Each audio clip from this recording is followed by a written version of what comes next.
Hello everyone, Cindy here with Monarch Mom DIY. Thank you so much for joining me today on my channel, where I love to bring you the best tips and tools to inspire you to create beautiful home decor on a budget. Today I am here with 4 quick last minute Easter home decor DIYs, so let's get crafting. For today's first DIY, we're going to make this braided Easter cross using one of the cross wreath forms from Dollar Tree, some rope, some florals, a small grapevine wreath, and some burlap ribbon. So the first thing I'm going to do with this cross-shaped wreath frame is I'm taking some of this plain burlap looking ribbon. I'm going to hot glue it to the frame at the bottom, and then I'm going to wrap it around the wreath form. I'm starting on the back here so that it will look nice and clean on the front.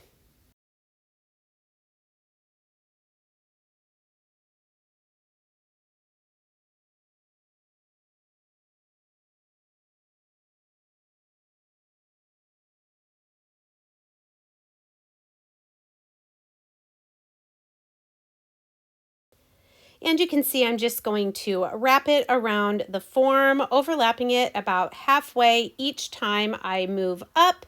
And I am going to just do the vertical part, and then we'll come back and do the horizontal part. Same thing, we will glue it to the edge there on the back and then wrap it completely around the middle section, going horizontally across the cross.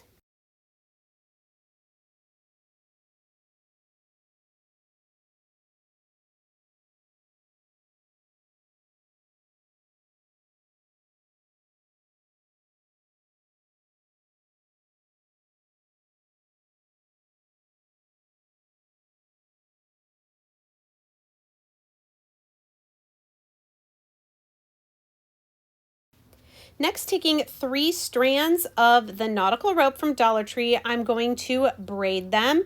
I'm wanting to braid them a little bit loosely so that they go straight in a line. And I will have to kind of untangle my rope as I go down, but we're going to make 2 pieces. One that's long enough to go horizontally across the cross frame and another to go the entire height of the cross.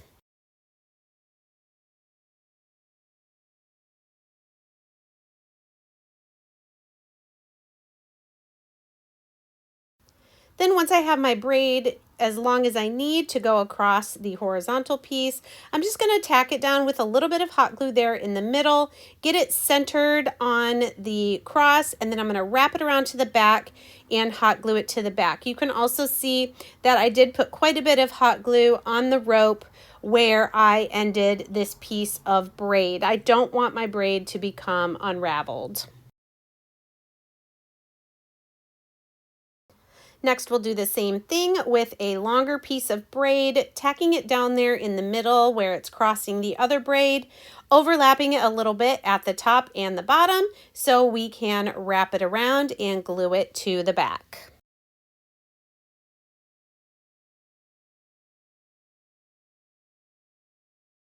Next, I'm going to make a wreath with some different purple florals from Dollar Tree and this smaller grapevine wreath. I'm just cutting off some pieces.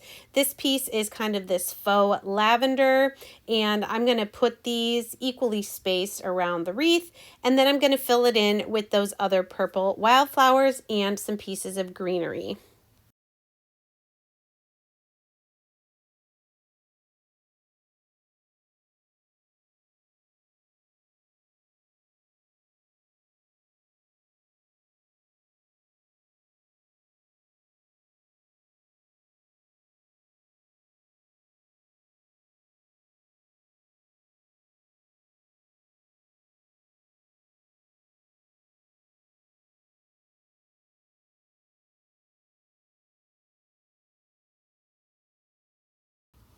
Then once I have my wreath how I like it, I'm taking some floral wire from Dollar Tree. I'm folding it in half because it's pretty thin. And what I'm doing is I'm going down on the inside of my wreath and I'm poking it through the burlap ribbon, and then I'm going to wrap it back around my wreath. I'm only going to do this in 2 places. It'll hold it just fine.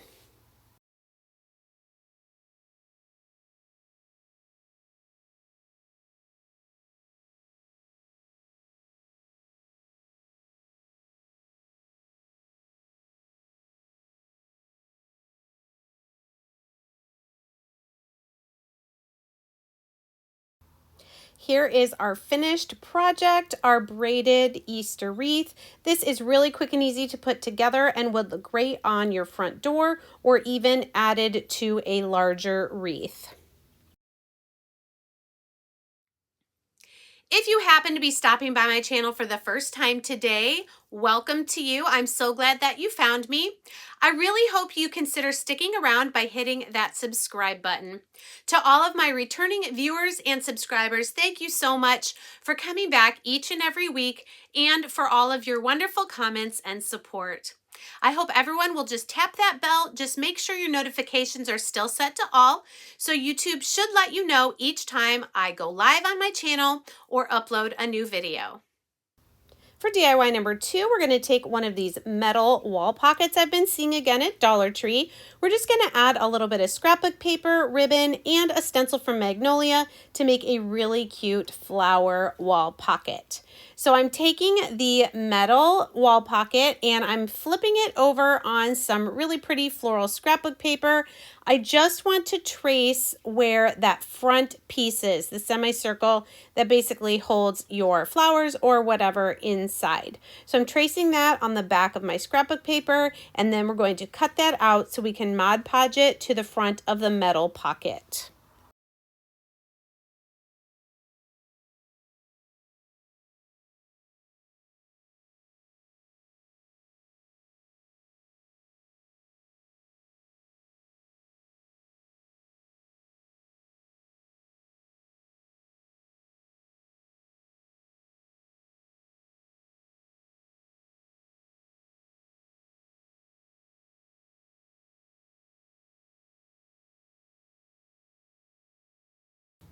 Once that scrapbook paper is securely dried onto our metal planter, I'm just going to do another coat over the top of it to make sure it doesn't peel off, and also so I can stencil the words on the front.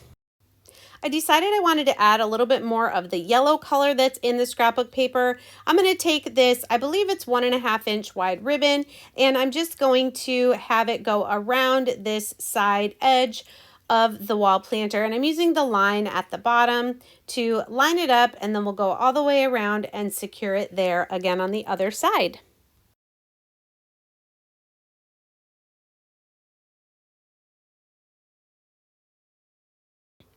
Next, I'm going to use a couple of words from our Magnolia stencil called Spring Words. I want it to say Hello Spring, and I'm just going to fuzz that stencil a tiny bit and then center it where I think it needs to go. I love the tall, skinny font of these letters. So lining up the word hello, we will get those centered, and then we're going to use our Old Glory blue. It's a dark blue chalk paste to stencil these words on the front of our project.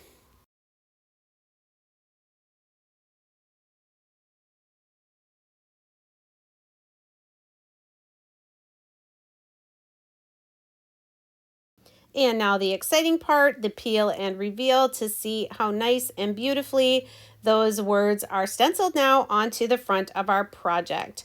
Once that is dry, I'm going to take a little bit of hot glue and I'm going to put some of this floral foam down into our metal planter so we have something to anchor our faux flowers to. Once that floral foam is in there, and I know this is a little hard to see because of the angle, but I put a little bit more hot glue on top of the floral foam, and now I'm taking some of this moss and I'm filling in the sides and just using a little bit to cover over the floral foam.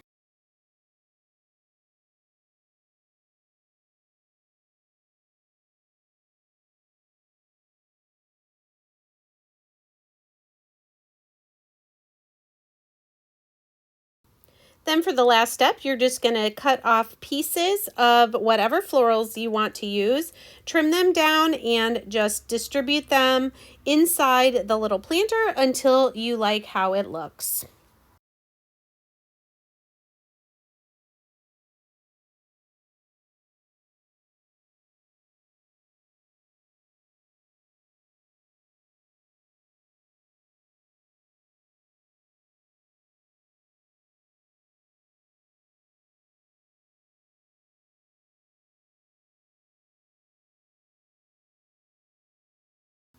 And here is our finished metal wall planter. I just love these and think they're so fun to decorate, and you can change them out with different florals as well. For a complete list of all the supplies I've used in today's projects, click the down arrow to the right of the title of this video. That will open up the description box. Sometimes you have to tap the word more. It will open up and you will see a complete list for each of today's projects. For DIY number 3, we're going to use a Dollar Tree tray, 4 wooden spools. You could use cubes as well, and some of these really cute wood bunnies from Dollar Tree with the little pom-pom tails to make a little candy dish. So the first thing I'm doing is I'm going to paint the inside and the outside of my tray with Waverly's chalk paint in white, and I'm also going to paint the 4 wood spools or whatever you want to use to elevate your candy dish.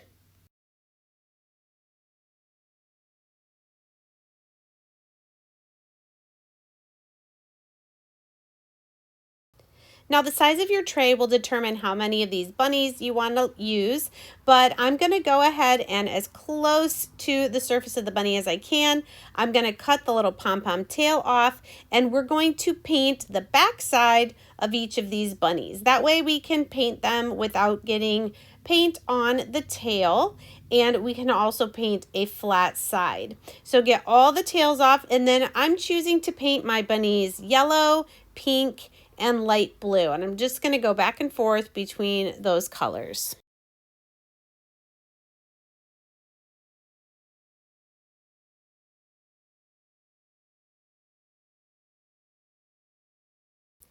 Now that our bunnies are painted in our chosen 3 colors and they're dry, I'm going to take my hot glue gun and I'm going to glue the little pom-pom tails back on.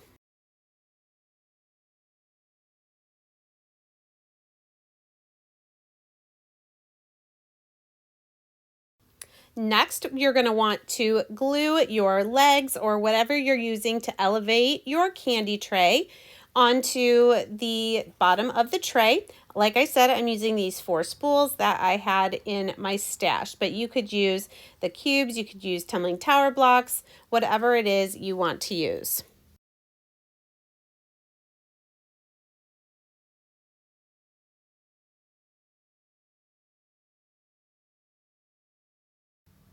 And now we're going to lay out our bunnies. I'm going to do 4 on the long sides and 3 on the short sides. So I'm going to just repeat the pattern, yellow, pink, blue, all the way around, and we'll glue those down with our hot glue. Don't put glue on the ears because those are going to stick up past the edge of the tray anyway.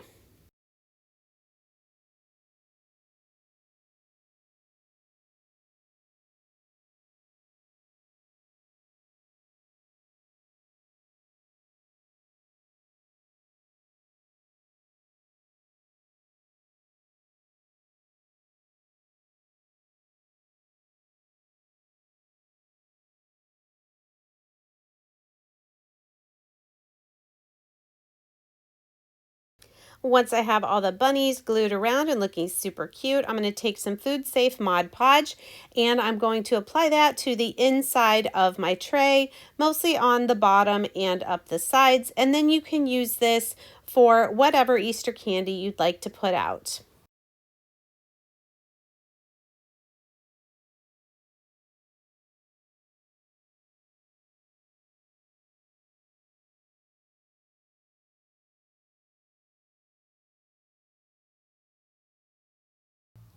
And for our 4th quick Easter project, we're going to make this Hello Peeps chick round using a pizza pan and this decorative wall tile from Dollar Tree, as well as one of the wood chick cutouts.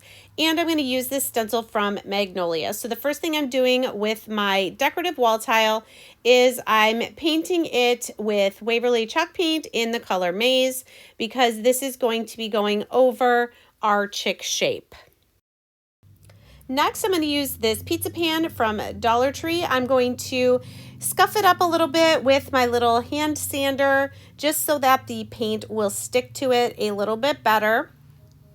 So go around with that on the edges and on the main part of the pizza pan.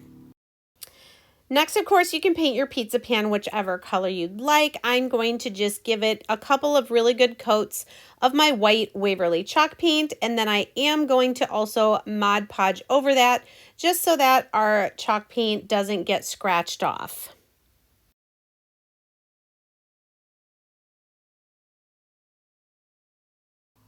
Now that the paint on the wall tile is dry, I'm going to put our chick on the back and we're going to just trace around it to cut it out.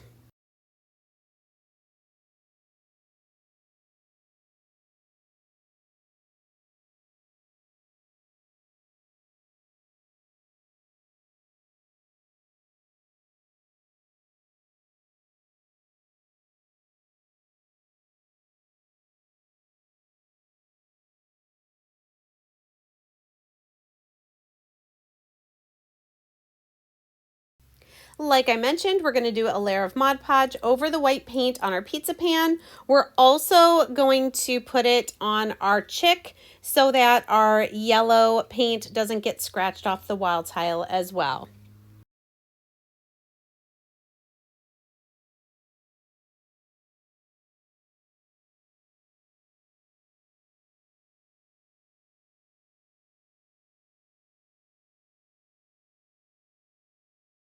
Once the Mod Podge on our chick is dry, I'm going to put hot glue on our wood chick shape, and then we're going to just secure the wall tile down. It is not sticky. When we traced and cut it out, the sticky part of the wall tile was removed.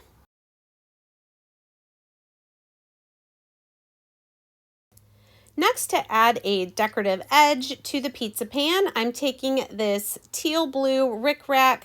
I know right now at Easter time they have some at Dollar Tree as well, but I probably got this at Walmart. And you are able to curve the rickrack if you just go a little bit at a time. And I think this little touch just adds a lot to the look of the finished product.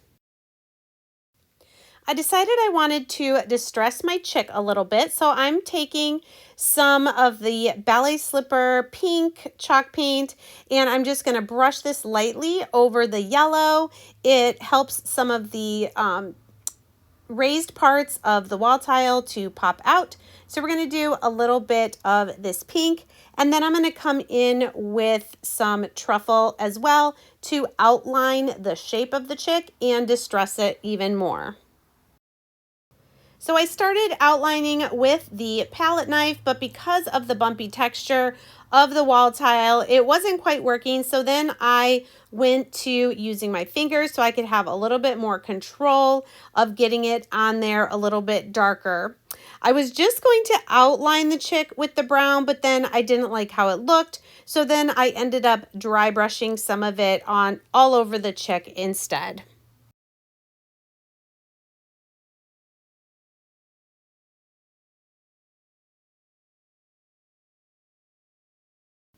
Then once that's dry, we're just going to put hot glue on the back of our chick and glue that down to the front of our pizza pan.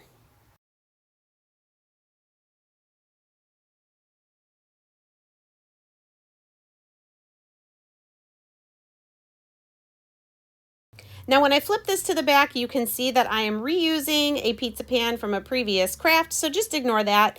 I took some jute twine and put some pink and natural beads on it to make a little beaded hanger. For this project, I'm just hot gluing that to the back. And then you're also going to see when I flip it back over that I did use the words Hello Peeps from that Magnolia stencil to get those onto the front of the project.